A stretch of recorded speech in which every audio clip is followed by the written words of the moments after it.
Okay, in the world, there exists a law called Pareto's Law.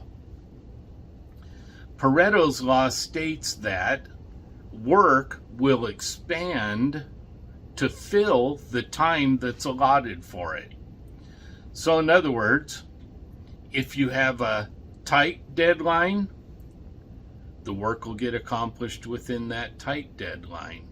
If you have no deadline, then it's going to take forever to get done, okay? Because you'll get distracted, there's no urgency. Okay, it's not important to have it done by a certain time, so, it keeps getting put off or whatever. You probably notice that you do some of your best work under tight deadlines.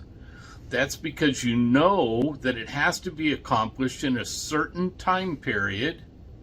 So you plan in your mind, how you're going to get that done. You focus on it, and you don't stop. You just work your way right on through until it's done. Okay, if it's an important thing and has to be completed by a certain time. This law creates a huge opportunity for you. And the reason I say that is these companies, your company, because your company is no different than any other company out there right now, they're tracking your work by cost code.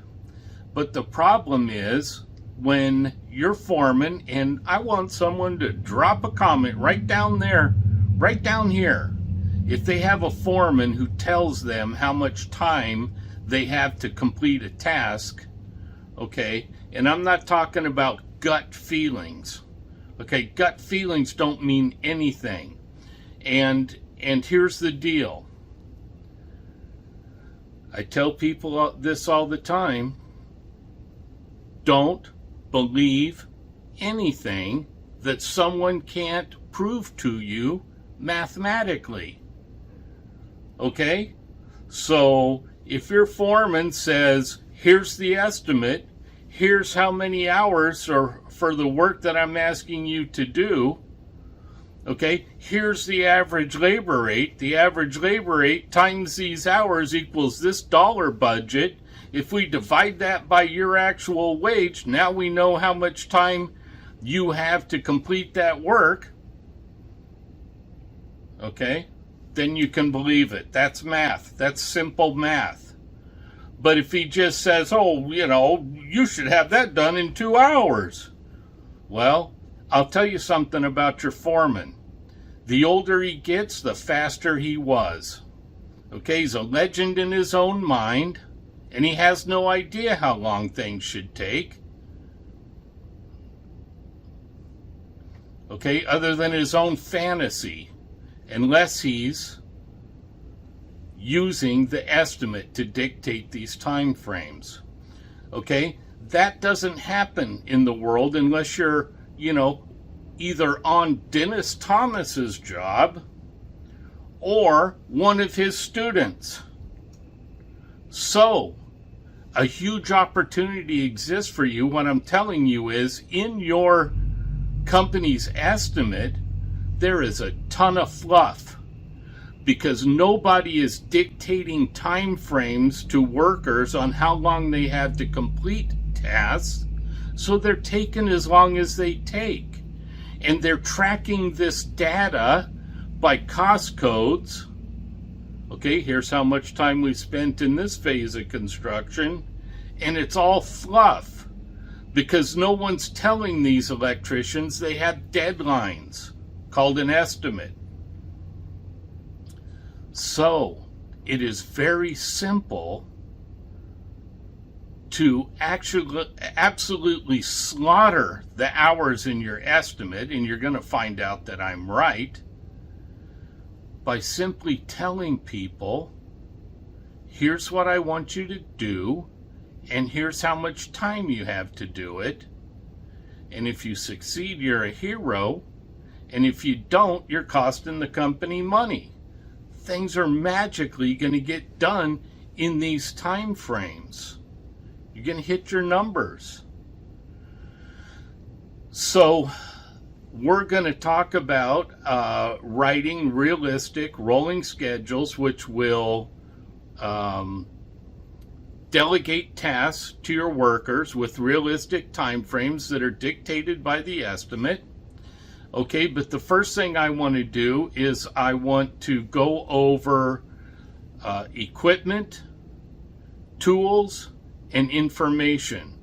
Okay, because if these people are going to meet your deadlines and be efficient, you have to provide them with the tools that they need.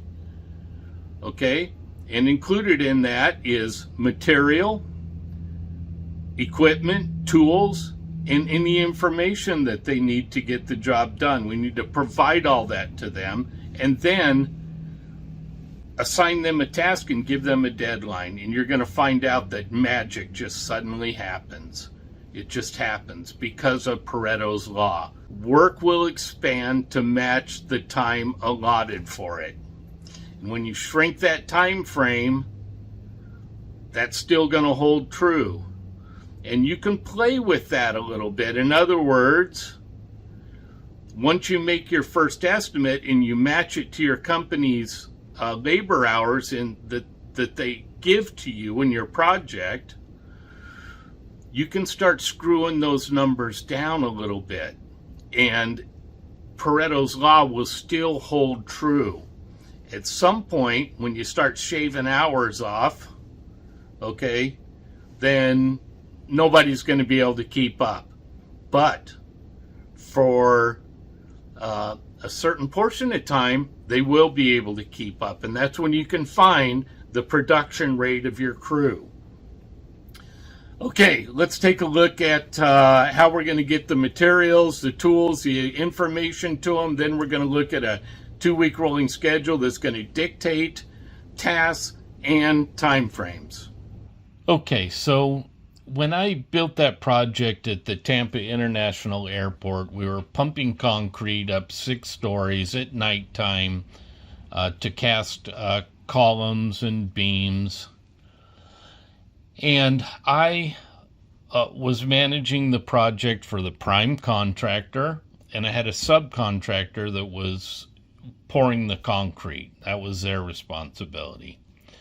So I assumed that, you know, when they showed up, they would be all ready for work. And so the first time we poured, the first couple of times we poured, we'd show up at nighttime, subcontractor'd be there, all their manpower would be there. We'd start pumping concrete up to the top floor, and then all of a sudden they'd figure out, oh shoot, we don't have an extension cord for our vibrator. Oh man, we're, sloshing a little concrete here on the deck, and we don't have a hose up here to wash that down, or shovels or brooms to clean it up. And of course that created chaos, and everybody had to run around. They had to go down to the first floor of their Connex and gather up their things and bring them up there. So I figured out that I needed to create a check sheet for them. So from that second pour on, every time they showed up, they'd be there early, an hour early or so. I made them go through this check sheet, check off everything was there on the deck, ready to pour concrete before the first truck showed up. Now, your crews are no different than that subcontractor. They're going to charge out there to go do that work, and they're going to forget to bring things to make it happen. So that's what these orange rows are about. These are not tasks. These are what I call action items. They're things that need to be in place before you can start that series of tasks. And you need to think really deep on this. Normally, I'll go through each phase of construction and I'll create a list of action items, but then I'll grab some of my key people and sit them down in front of the drawings and go through all of these and ask them if I missed anything. And a lot of times I do, and they'll mention different stuff, and if I think it's relevant, I'll add it in there. And all of these action items need to be checked off before your crew starts those tasks. So prior to the start date of a series of tasks, you're going to want to take a look at this and make sure everything's checked off. This just makes it really easy for you to be assured that when your crew goes out there to install that material, they have absolutely everything they need in the way of material is verified. We covered that in the last video. Any specialty tools, equipment that they might need, just anything like that that's required to complete that series of tasks, you can be assured that it's there if you create this list and make sure it's checked off before they start. The next thing we want to do is provide them with all of the documents that we think they'll need in order to perform these tasks, so they'll have all the information that they need while they're out in the field. They can access these documents, pull them up right on their phone or their iPad, and take a look and get the answers that they need before they install the material. In order to do that, we're just going to click on one of these tasks, and that will bring up this folder right here, which is where you can store all the documents for any task that you want. All of the tasks have folders that you can store documents in. Normally, I'll try to place most of the stuff in the first task, so it's all right there, easy to find. I'll put the drawings in there associated with all the tasks and just any information that I think they're going to need for that series of tasks. And then if there is some special document like a installation manual or some type of submittal sheet that's specific to a certain task, I'll go ahead and drop that in there. And you can really set it up however you want. But this is where you get the information to the crew. So you're giving them all the documentation and everything that they need right here at their fingertips. They can access it right from the field, either pull it up on their phone or a tablet, and it should answer all of their questions. So pile anything you think is relevant into these folders to make their job as easy as possible for them. Okay, the next thing we're going to do is put together our 2-week rolling schedule. So to get that started, we're going to click right here on our first employee. Okay, now if I click on this button right here, you'll see that it pulls up the exact same list of tasks as we saw on the Gantt chart. Okay, obviously these top tasks are action items. Our first actual installation task is right here.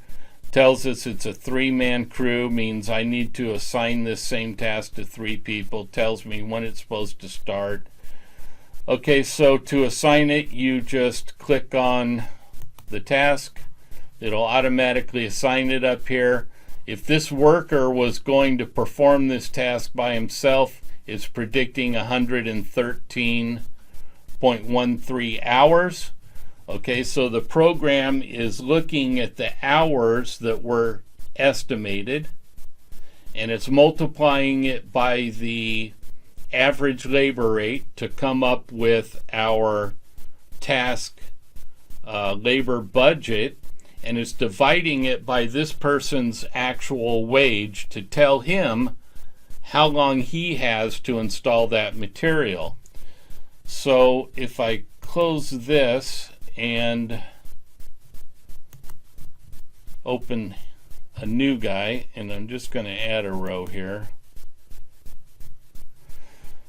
Okay, and if I assign this same task to a second worker, you'll notice this guy's a journeyman, so he's higher paid. Once I select that task, it's going to split the hours between the two of them.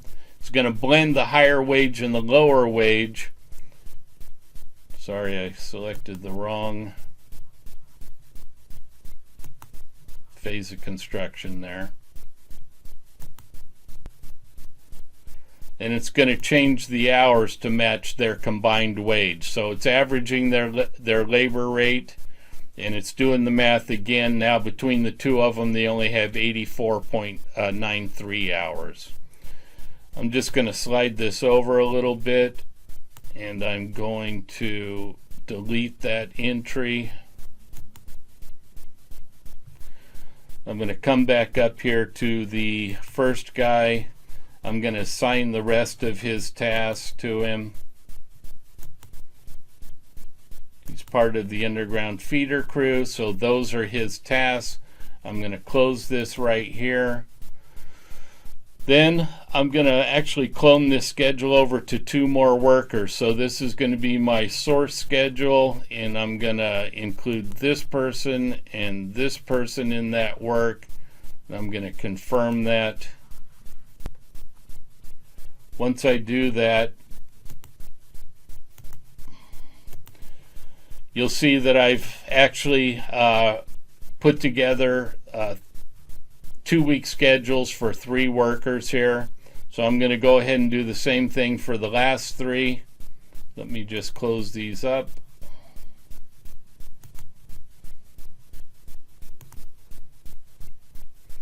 We'll open this guy. Going to add some rows for him. I think I only need 2, but I'll make 3. And then we'll assign those tasks to that worker.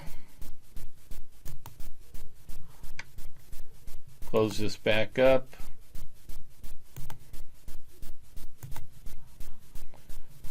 Make him the source. Clone them over to the other 2 workers.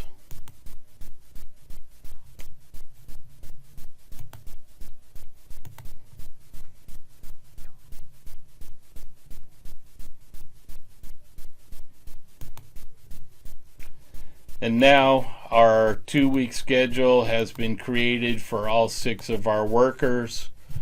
The next thing that I would do is populate that data so it'll roll those hours out day by day for each crew. This tells them what to work on, what day to work on it, and how many hours they have to complete it.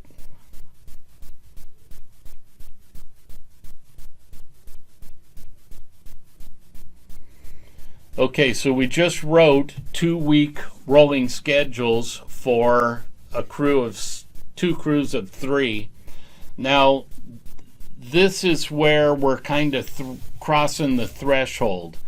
Up until the point of completing that master schedule, that's my job as a project manager, to put all of this together, get the data imported, build the schedule, and then hand this off to a field manager. I prefer for my field managers to write their own 2-week rolling schedule. So we cross the threshold between project manager and field manager here. Now the field manager is writing the schedules for his crew. It's just a simple point and click. It assigns the hours automatically, and